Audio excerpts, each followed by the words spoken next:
2013, Hustle. 2014, Sniper. 2015, Ultra. 2016, Pastoral. And now we got this year's American movie.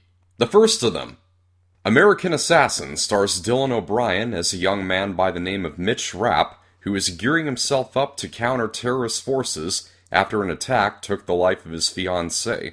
A CIA director foresees him being an exceptional asset upon seeing his drive and physical inclination, so she sets him up for training with a ruthless Cold War veteran named Stan Burley, played by Michael Keaton. Soon after, they investigate a series of attacks, which leads them to discover that one of Burley's former trainees, played by Taylor Kitsch, is threatening to start a nuclear war in the Middle East.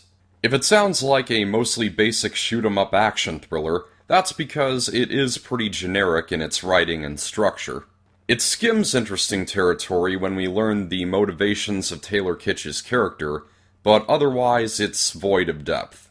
That being said, this movie does have a few other elements that make it less interchangeable with other spy thrillers. The strongest scene in the movie is the opening attack sequence, which if I'm not mistaken was done in one take, at least from the point where the bullets start flying. It immerses you into the frightening chaos as the camera follows Mitch making his way down the beach as innocent civilians are being mowed down left and right. And of course, this is the moment where his fiancée is murdered, and while the scene is handled well, her death doesn't lead to any meaningful character moments with Mitch later in the movie. It's only used as a device for his thirst for revenge. Similarly, the grittiness and realism of that entire attack sequence doesn't really carry on throughout the rest of the movie. So it's not the gripping thriller promised by that opening, but for what it is, it's pretty enjoyable. Dylan O'Brien must have made a remarkable recovery after his serious injuries on the set of The Death Cure, because he is great as an unflinching action hero in this movie.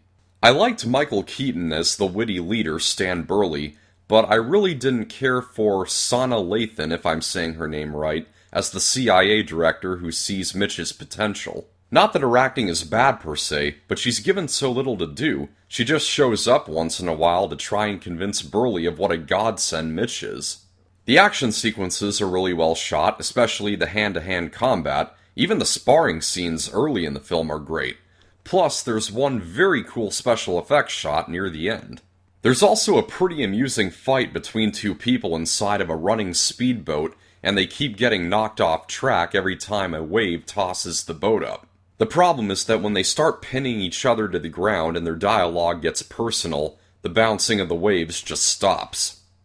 So all in all, American Assassin is an often conventional action flick that's short on substance, but decent in entertainment with solid acting. Everything is just slightly above average enough for me to give it a mild recommendation. Therefore, American Assassin gets a score of 62%. That's a wrap. Thank you for watching. I hope you found this review helpful. Like if you liked, subscribe for more. This is Pop Culture. I'm Alex Pop.